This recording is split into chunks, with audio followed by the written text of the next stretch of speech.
This is A Voice, a podcast with Dr. Gillyanne and Jeremy Fisher. This is A Voice! Hello and welcome to This is A Voice, Season 12, Episode 8. The podcast where we get vocal about voice. I'm Jeremy Fisher. And I'm Dr. Gillyanne Case. And we are back with psychologist Michelle Robinson. We had such an amazing conversation last time. It's like we really need to find out more about this. Well, there's somewhere in particular I want us to start, if that's all right, because I was listening to the last episode and you used the words self-determination theory and we didn't pick up on it. I want to know more. Okay, so I will keep it simple. Thank you for having me back. So self-determination theory is a very established psychological theory by DC and Ryan. And there has been huge amounts of research in sport, in business, and in education. And what it proposes is that people flourish when, firstly, three basic psychological needs are met. And they are autonomy, competence, and relatedness. And I was attracted to this theory because one thing that's talked about a lot in music education is about autonomy, providing the student with the autonomy to go on to keep training themselves kind of thing. And I felt that autonomy was not detailed enough, and I think it often got mixed up with independence. So in any given context, a person will thrive if they feel like they have a sense of choice, autonomy, they feel capable, competence, and they feel connected to others, relatedness.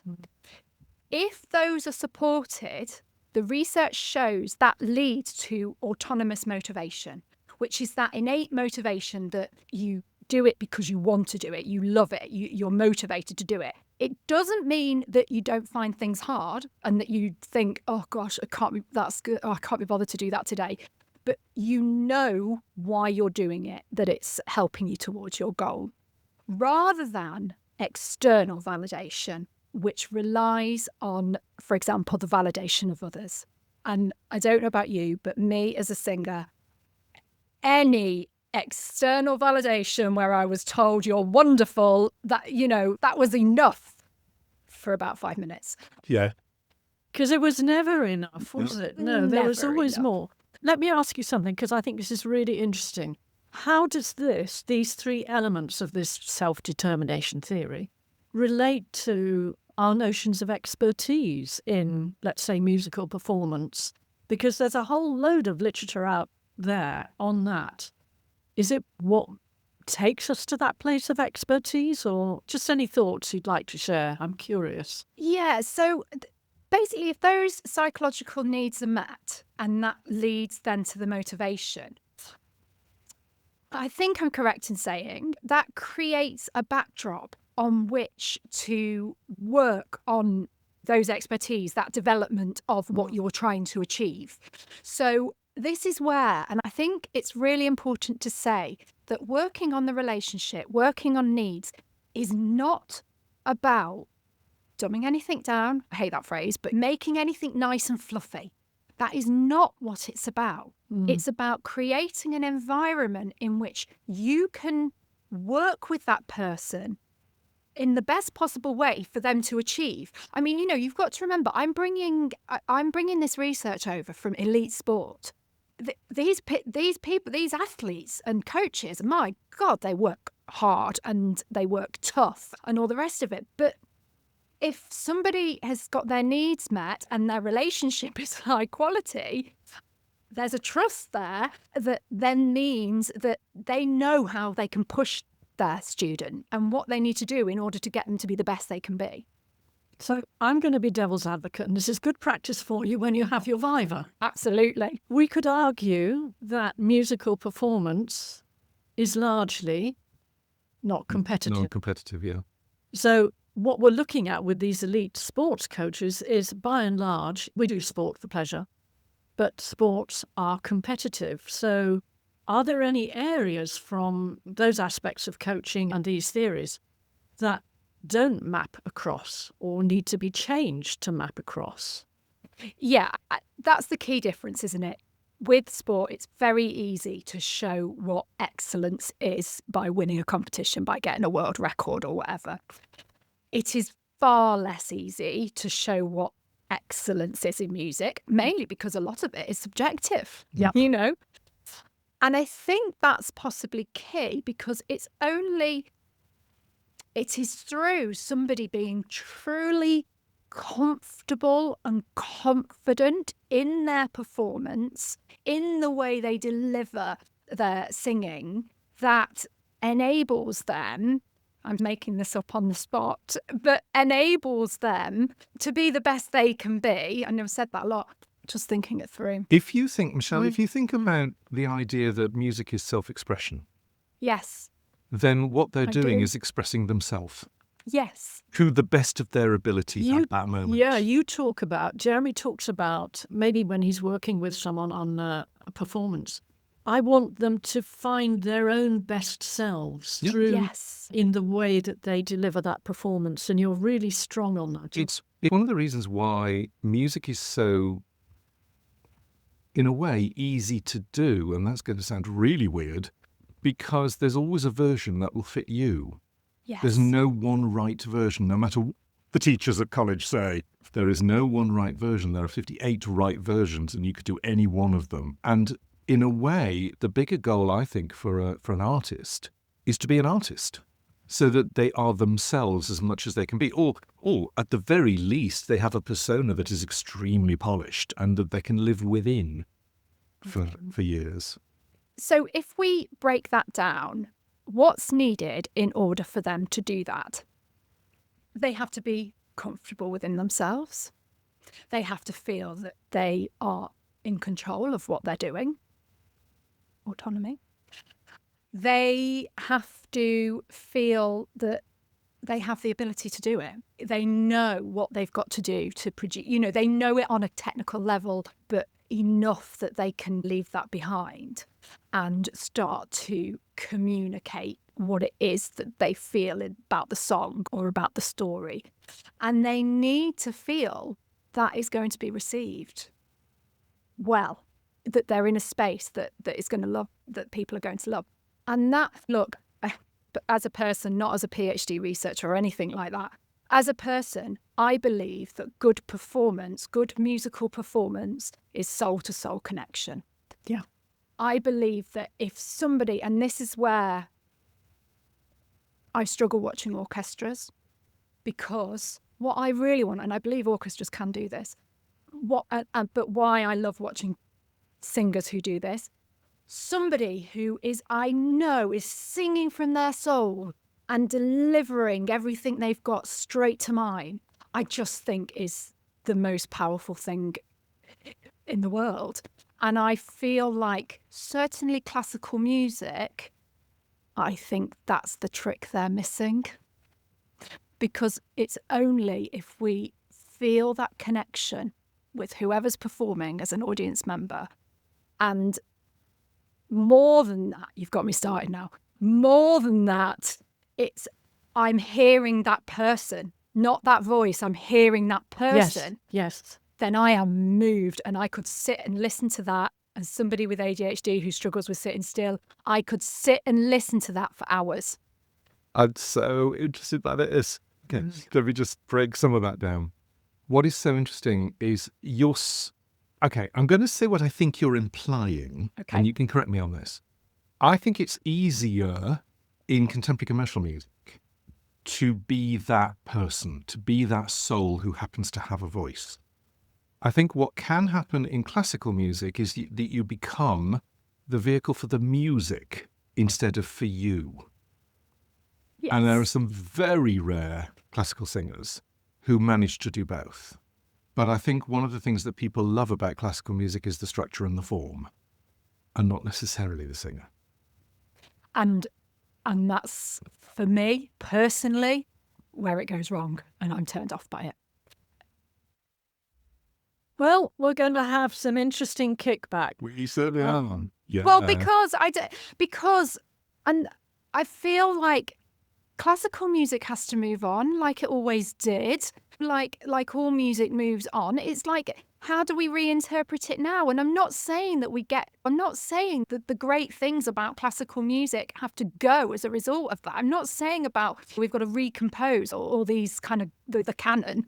I'm not saying that, but I'm saying that we need to be less hung up on the music and the traditions we have are more person-centered. The music needs to come second to the person. And that's what's great about kind of musical theatre and pop is that, we can change the key, can't we, and sing it in a different key. And we can just change that riff there because it doesn't quite suit our voice. And why can't we do that in classical music? Yeah, absolutely. I want to say something here, which is actually referring back to the first podcast that we did this year. What did you say it was called? It's not Singer Interrupted, it's the recording that we never heard or something. The recording never played. As I listened back to myself after 43 years. And every time I've listened to it, and I've listened to it a few times, both as a singing teacher 43 years later and as someone who was in the space, what I've heard is, I know what you wanted to say. I can hear what you wanted to say. I can hear how you wanted to express yourself.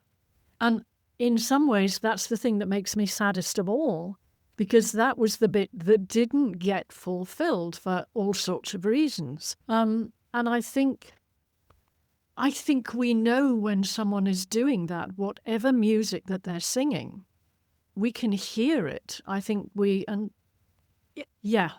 Can I tell you about, and maybe it's important to put into context where my thoughts and feelings on this, because they are very strong and it's what's driven me throughout my career and driven me to this. When I went to music college, tell me if I'm being indulgent, okay. So having experienced a nurturing teacher before I went to music college, I had an awful time when I got there. I went in on a reserve place, so I already felt like I was bottom of the pack. I had 2 teachers in my first year, because one of them told me that I was not the voice he thought I was. I was meant to be a rich mezzo and it wasn't quite happening. So he handed me to a teacher who specialised in coloratura sopranos. I have quite a large voice. In my first year recital, singing one of the examples was "Oh Had I Jubal's Lyre," I was told that I wasn't developing as expected and they were going to chuck me out. I was 19. It was only because my mum phoned up to the head of vocal studies, absolutely outraged. I mean, no idea about music at all, and was just like absolutely outraged at the way I'd been treated. So they let me stay. I was then given a teacher for 2 years who was appalling. She didn't understand how to teach the voice. I mimicked the sound she modelled, and I sounded like I'd swallowed a number of plums. And then she also spent most of the lessons telling me about her divorce. So on some level, I knew it was bad, but I thought the issue was me. Then that teacher got the sack and I was given the wonderful Susan Roper, and I experienced great teaching. She is a great teacher of the voice, but that wasn't my experience as such. It was because she saw how damaged I was. She saw how insecure my musicianship was, and she just focused on building me up. The focus was to get through my final recital because I had absolutely no ambitions to be a performer after that experience. She got an accompanist involved, wonderful John Wilson, and together, the 2 of them, it was like they were caring for a frightened bird. They got me singing and performing. And I will never forget, there was a wonderful singer, Liz Donovan. She was a year ahead of me, and I sang in a performance class just before my recital, which I hadn't really done very much. And she came up to me and she said, "You have such an incredible voice. I had no idea. And your performance was so moving."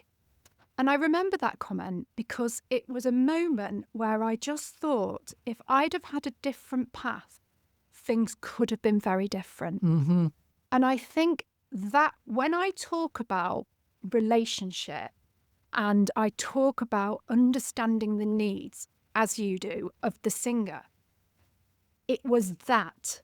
I got a 2-1 for my degree, unbelievably, because that's what needed to happen. That's what she got me through. Sadly, I didn't sing for 10 years after that, but I will never forget. She got me through and she made me realise that I had a voice, that I was worthy of having been at music college. Yes. But I've had to have a lot of therapy to get to that point. Yeah. But that was so key.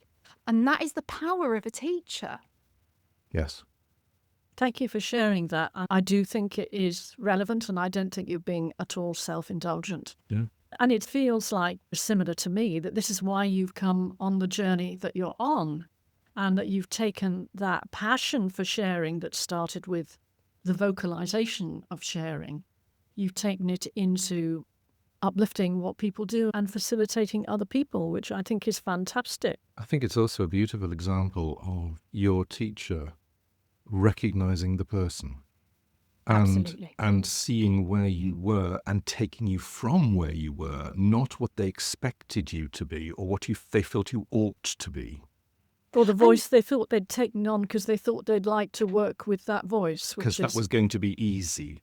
Or it's the kind of voice they liked working with. And oh dear, I found out you're not that kind of voice. I mean, you must have internalized that big time. Of course I did. Of course I did. Yeah. And that's it. And it's that idea that I never want somebody to have to go through that. Yep. That drives me. And that also that idea about empowering the student to be able to speak of their needs and understand their needs. And I've done some work in education. I'd love to work with students generally to be able to understand their needs, because I think it's crucial that we do that with young people and, well, all of us. Yes, I agree. Now, we could easily stop there, but I have one more thing that I'm curious about, which is in our email exchanges, you wrote to us about a measure that you've devised. It's, as part of your PhD. It looks here like MU for music, STR-Q. What is it? Mustar Q, which is What is it? It's the Music Student and Teacher Relationship Questionnaire. So we don't use an awful lot of measures in music education, certainly not one-to-one, and I think they come with a huge health warning. I'll say that right from the get-go. I think questionnaires and that come with a huge health warning, and they are to be used as a guide and as a starting point for further discussion. Yes, agreed. So I really want to say that.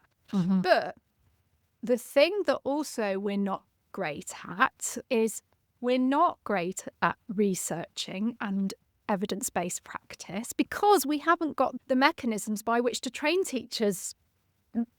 Unregulated profession. Exactly. Which is why in the pandemic I came to you, because you are offering something that nobody else was.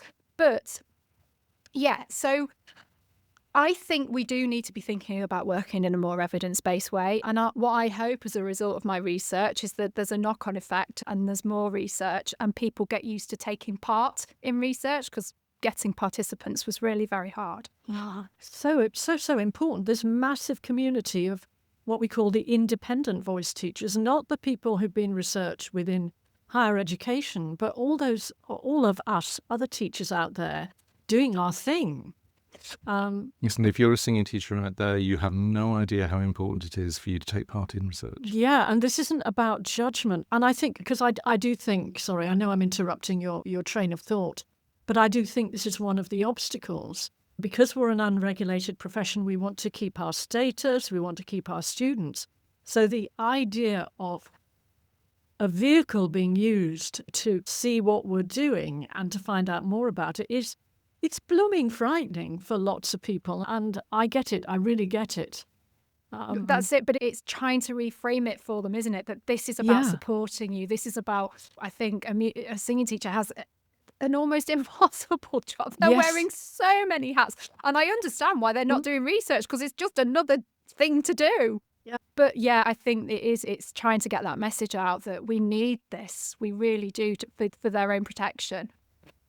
So let me tell you about the Mustar Q. Yes. So this is adapted from the CART Q, which is the Coach-Athlete Relationship Questionnaire. And this has been used extensively in sport. And I spoke in the last episode about the 3+1 Cs, and we talked about closeness, commitment, and complementarity as like how to conceptualize a relationship. Now, this questionnaire measures those three factors. the idea being that a relationship might be really high in commitment and complementarity, but not so high in closeness. So then that informs you of that, and you can think, okay, that's an area that me and my student need to work on. And hopefully by the end of my PhD, you'll have ideas how to do that. So it's 22 item questionnaire. There's a student one, there's a teacher one. 11 of the questions ask about the direct perspective, and 11 of the questions ask about the meta perspective. So to give you an example, very simply, again, it's not rocket science, very simply, the direct perspective is I like my teacher, I like my student on a scale of 1 to 7. And then the meta perspective is my teacher likes me or my student likes me. And then what you can do, there is a way of, if a teacher answers that and a student answers that, you can compare the two to understand how accurate the co-orientation, which is how accurately do the student and teacher perceive each other. Yeah. So I've validated that. It does work. And I think it will potentially be a really useful starting point to then open out more detailed conversations. Wow, that is very powerful.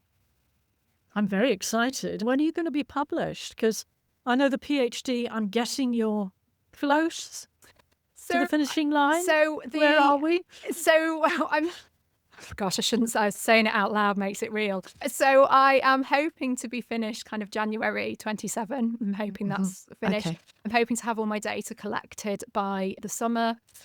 I have the validation paper and a position paper, which I'm hoping to get out for review and subsequent publication Lovely. very soon. So things are starting to happen. It's very exciting. And you have plans post-PhD already, don't you? Tell us about that. So what has really... So there's another personal situation that has been really impactful. I have 3 children who all play rugby, and my middle son has been in a professional rugby union academy since the age of 15. What's absolutely fascinating to me is since he started, he has had access to a nutritionist, a psychologist, strength and conditioning coaches, physios, performance analysts. Okay. Now I know that sport has more funding, but it also has different priorities. So seeing him go through all that and seeing him being treated as a holistic athlete really got me thinking about how this really should be happening in music. And there's quite a lot of work going on at the minute. Physios are really looking at injury-related playing and how to do injury prevention and all the rest of it. And obviously we know there's a lot going on with vocal health. So things are starting to happen. Yeah. But the thing that is I really want to make an impact on is thinking about psychological skills training. I know there are so many performers that could have been if they could have dealt with the pressure. Yeah. If they could have understood what they needed to work on mentally in order for them to be the performer they wanted to be. And I was one of those. And so I'm doing some pilot projects at the minute with some young musicians and looking at psychological skills training and how that might enhance their playing and their well-being. And I really hope to develop that into a business and get that out there as widely as possible. I think that's a great outcome, and I love that. Really, your PhD is aligned to your early experiences as a musician and all that you went through then, and that now what you're doing is you're taking it out and you're making it very practical, which is honestly what I think a PhD is really for. It shouldn't be just theoretical. I know there's value in the theoretical work, obviously, and in the experimental work, but I love that you've got this empirical approach and then you're taking it into action. And I also Inspiring. think I don't want to preempt what my research shows, but I also think there's something about the psychological skills training that if teachers have an understanding of that opens out a lot of conversations with their students to build that relationship. There's something very interesting that came up for me when you were talking about relatedness, and particularly in the studio, and it's like the things to allow a student to feel competent. And it was about relationality, and I'm going, how do you encourage that if it's just you and the teacher? There's got to be something that goes outside the lesson. Say that again. Are you talking about feeling related to others specifically? So relatedness is more about a connection. It's so. Oh, you can have connection to things. Yes. Okay, got it. So Yeah. and it's connection and valued. Am I valued? Do I?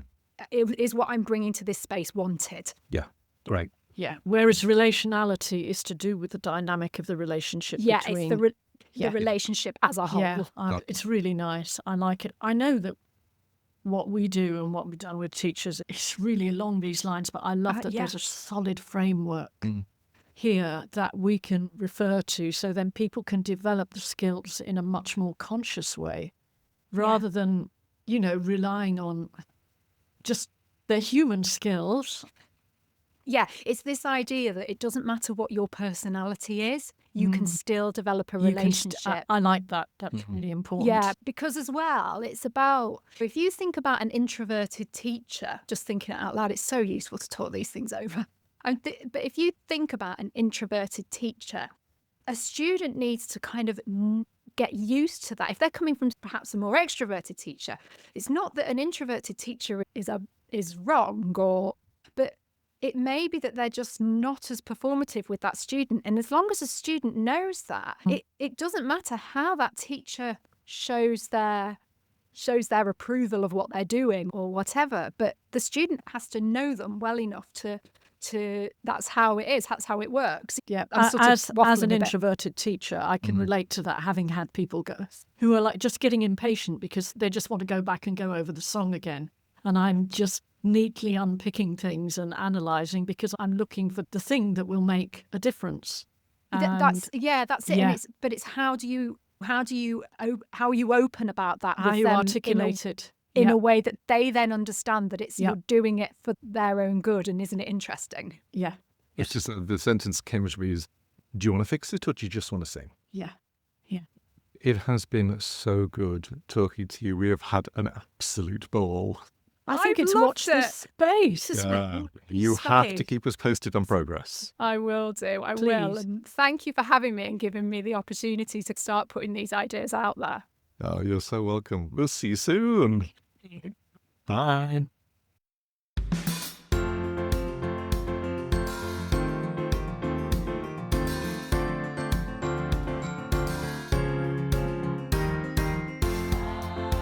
This is A Voice, a podcast with Dr. Gillyanne Case and Jeremy Fisher.